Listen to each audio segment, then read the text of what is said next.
ഏകാദശി സ്പെഷ്യലായിട്ട് രാവിലെ ഇവിടെ ഉപ്പുമാവാണ് കേട്ടോ ഉണ്ടാക്കിയിട്ടുണ്ടായിരുന്നത്. ഗോതമ്പ് റവ വെച്ചിട്ടാണ് ഉപ്പുമാവ് ഉണ്ടാക്കിയത്. മുത്തശ്ശി എപ്പോഴും പറയും ഗോതമ്പ് റവ ഉണ്ടാക്കുകയാണെങ്കിൽ നല്ല ഇങ്ങനെ പൊതിർന്ന് വരില്ലേ, ഇങ്ങനെ വാരി കിട്ടാൻ വേണ്ടിയിട്ട് കുറച്ചധികം ഗോതമ്പ് റവ വേണം എന്ന് തോന്നുകയാണെന്നുണ്ടെങ്കിൽ, ഉപ്പുമാവ് കുറച്ച് അധികം നിൽക്കണം എന്നുണ്ടെങ്കിൽ നാളികേരം നന്നായിട്ട് ഇടണം എന്ന് പറയുക കേട്ടോ മുത്തശ്ശി എപ്പോഴും അത് പറയാറുണ്ട്. പിന്നെ ഇത് അമ്മ സ്പെഷ്യലായിട്ട് മാങ്ങാക്കറി ഉണ്ടാക്കുകയാണ്. ഇത് നമ്മൾ സാധാരണ മാങ്ങാക്കറി അമ്മ കുറച്ച് വെളിച്ചെണ്ണയൊക്കെ ചേർത്ത് ഒരു വെറൈറ്റി മോഡലിലാണ് ഇന്ന് ഉണ്ടാക്കിയിട്ടുണ്ടായിരുന്നത്.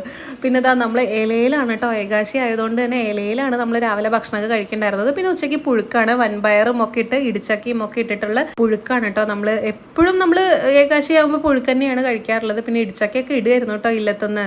വെറും 400 സംതിങ് രൂപയ്ക്ക് നല്ല എംബ്രോയിഡറി വർക്ക് ആയിട്ടുള്ള ഒരു ചെരുപ്പാണ് കേട്ടോ ഇത്. ഞാൻ മിന്ത്രയിൽ നോക്കിയപ്പോൾ 999 രൂപയാണ്, ഫ്ലിപ്കാർട്ടിൽ 400 സംതിങ് ഉള്ളൂ. സ്റ്റോക്ക് തീരുന്നതിന്റെ മുന്നേ വേഗം വാങ്ങിക്കോ. ഏത് പ്രായക്കാർക്കും കൂടെ കേട്ടോ, നല്ല ഫ്ലവേഴ്സ് പ്രിന്റ് ഒക്കെ ആയിട്ട് നല്ല ഭംഗിയാണ് കാണാൻ വേണ്ടിയിട്ട്, നല്ല ക്വാളിറ്റി ഉണ്ട് കേട്ടോ. ലിങ്ക് ലെഫ്റ്റ് സൈഡിൽ ടാഗ് ചെയ്ത് കൊടുത്തിട്ടുണ്ട്. സ്റ്റോക്ക് ഔട്ട് ആവുന്നതിന്റെ മുന്നേ തന്നെ ചെക്ക് ചെയ്ത് നോക്കൂ കേട്ടോ.